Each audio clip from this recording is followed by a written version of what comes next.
Niners are in Chicago, and we got the pleasure, Larry, to be joined by former NFL linebacker, and he works for Compass Media Network. He'll be on the call for Niners and Bears, and that's the great Chad Brown. Chad, thanks for taking time out of your day. How are you? I am fantastic, man. How are you guys doing out there? We're fired up, man, and my question to you is, because you know about the locker room dynamic, you played the game. If I ask you, Chad Brown, how good are the Niners? If it were Jimmy quarterbacking, would it be different than the answer it is with Trey Lance taking the field Sunday? I think the Trey Lance thing is just so much of an unknown for football fans. So here, I live in Denver, and obviously the Broncos are a big conversation out here. And the fact that the Broncos and the Niners get together in week 3, as some folks are predicting the schedule and predicting win-loss records, they're automatically chalking this up for a win for the Broncos over the Niners because of Trey Lance at quarterback. And I say, whoa. This team was deep in the playoffs last year. How dare you just dismiss them with a wave of the hand because they got a different guy under center?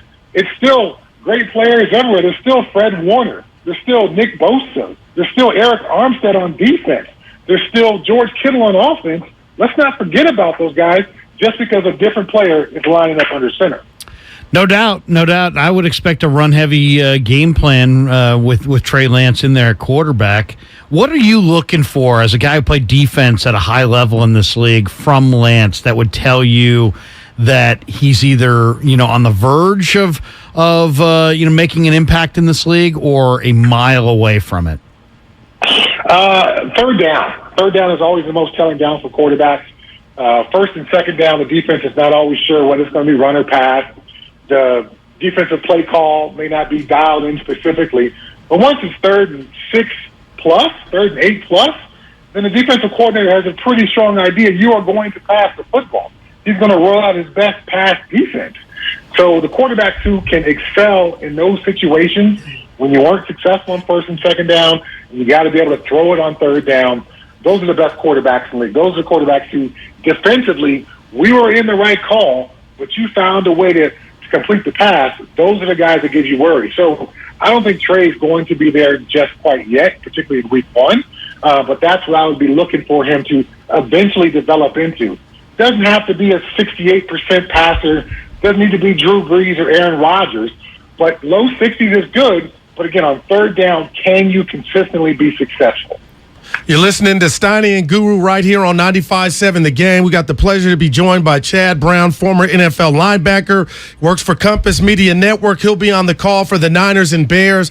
And, Chad, I don't want to get too heavy on you, but I'm going to just share something with you in my heart right now, because last week we had on the great Warren Moon, Hall of Famer, and we know how his career started. Some of his, you can make an argument his best days were in the CFL because he wasn't trusted to be a quarterback in the NFL. And the NFL has made great changes. We see black quarterbacks littered all around the NFL. But I'm looking at Jameis Winston. I'm looking at Justin Fields, who didn't have the best rookie campaign, but I feel like he's getting hammered and raked over the coals a little more harsher than other quarterbacks. Do you feel like I'm off basis with that? And your just thoughts on Fields in general, his year 1, and what you think of his future? Well, I think overall, football media, football fans are harsher on black head coaches and black quarterbacks.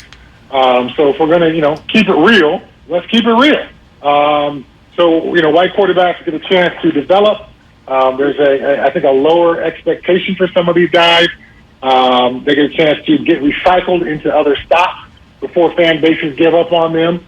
So for Trey Lance and for Justin Fields, unfortunately, they're going to be judged to a harsher standard. There's nothing they can do about that. It's just the lay of the land. And so for coaches around the NFL, black coaches, I'm sure they could speak at volumes to that experience.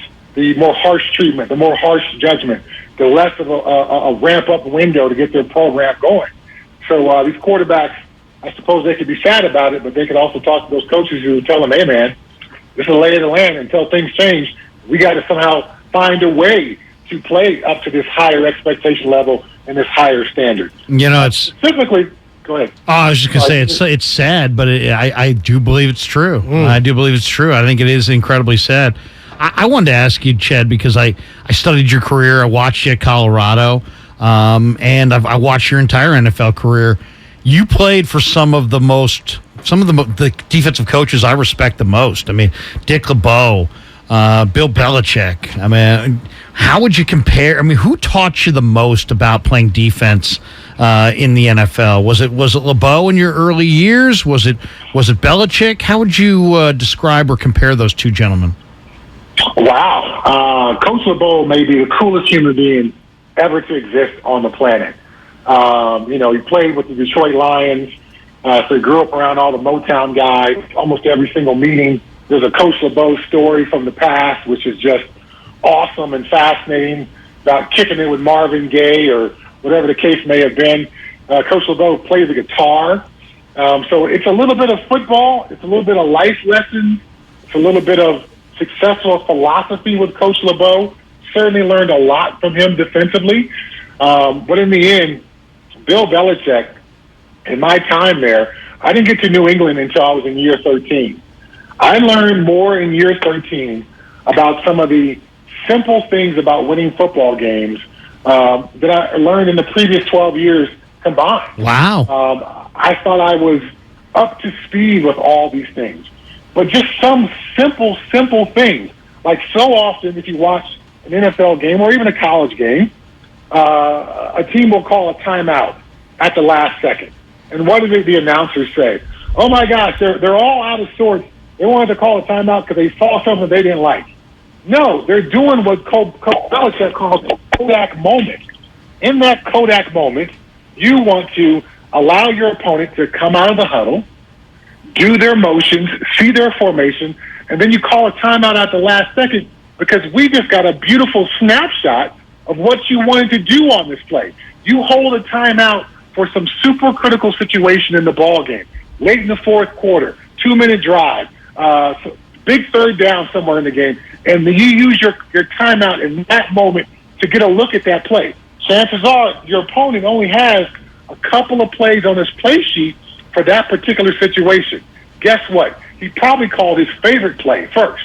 So either we just got to look at his favorite play and we got a sense of what they're going to do, or we just stole his favorite play from him, and now he's got to go to his second favorite play. So simple little things like that I learned in New England that I didn't learn at my other stops.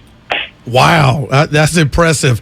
It's Kruger and Guru right here on 95.7 The Game. That voice you hear is of Chad Brown, former NFL linebacker. He'll be on the call for the 49ers and Bears on Sunday for Compass Media Network. I'm going to ask a favor, Chad, because people are coming at me, and I'm telling my partner, help me. He's helping me a little bit, but I'm taking hits because I'm stating facts. And the facts are there was an off season after the Niners lost the championship game to the Rams, Chad, where this was just going to be Trey's show.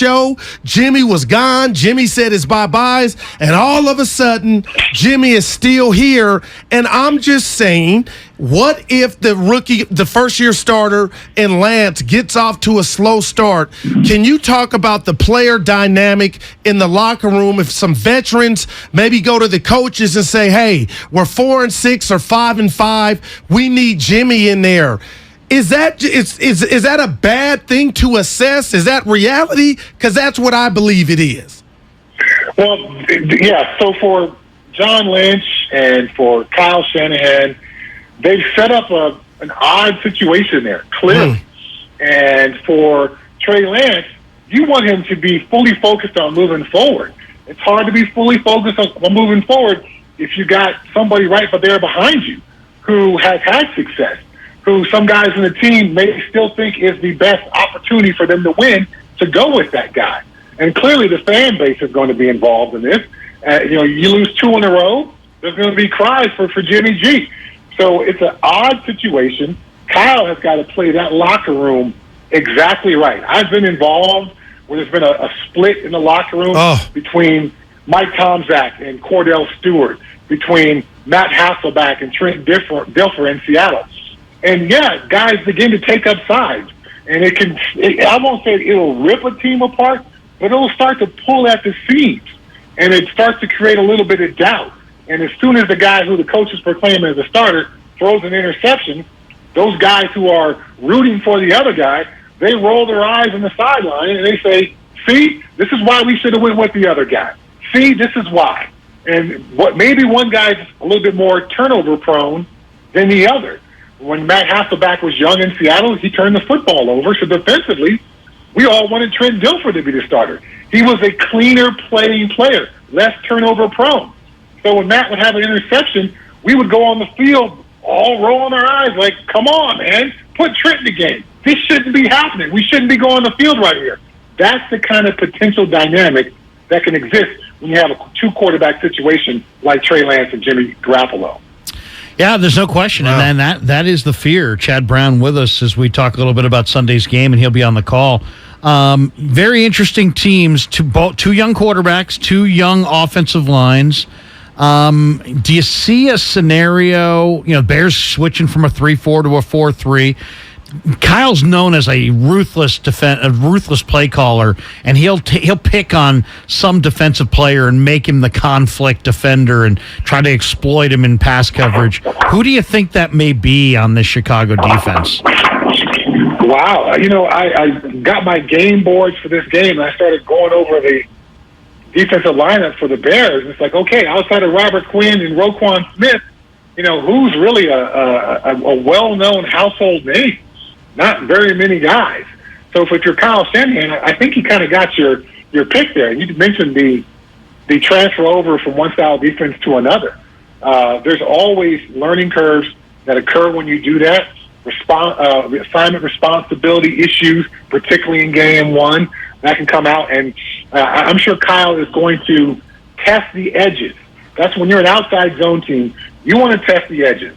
See which edge defender is going to make a mistake first. Then we can begin to really attack that guy. Oh, you want to stay outside? Now we're going to run off tackle.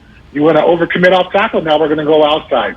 Oh, you're overcommitting to the backside run. We'll bring a jet sweep on you. So Kyle's such a creative play caller and such an aggressive play caller. He's going to find the weak fish.